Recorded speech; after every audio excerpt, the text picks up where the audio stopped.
অনেক হলো। চাচা, আমরা আর কতদিন হাতে হাত ধরে বসে থাকবো? ওরা আমার দাদাকে মেরেছে, আমাকে বদলা নিতে হবে। রক্ত তো আমার টকবক করছে, তুই একটু বড় হয়ে যা, তারপর দুজনে মিলে একসাথে বদলা নেবো। না চাচা, আজকে ওদের মারবো। ঠিক আছে তুই যা, আমি তোর পিছনে আসছি। আরে কে তুই? আর এখানে কি হচ্ছিস? আমাকে আতঙ্কবাদী থেকে ধরে গিয়েছিল, আমি পালিয়ে এসেছি। স্যার, আমি ইন্ডিয়ান, আমাকে প্লিজ ইন্ডিয়াতে ঢুকতে দিন। ঠিক আছে বাবু, চলো আমার সাথে। স্যার স্যার বলো বাপ্পা, কি হয়েছে? স্যার, আপনার পুরো ফ্যামিলি কার অ্যাক্সিডেন্টে মারা গেছে। হ্যাঁ, আমি আর কার আশায় বাঁচবো?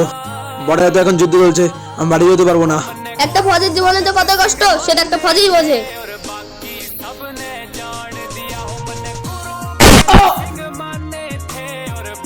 স্যার, আমি আপনার থেকে এসে শিখলাম, একটা ইন্ডিয়ান নেই কখনো বিনা দোষে কাউকে মারে না।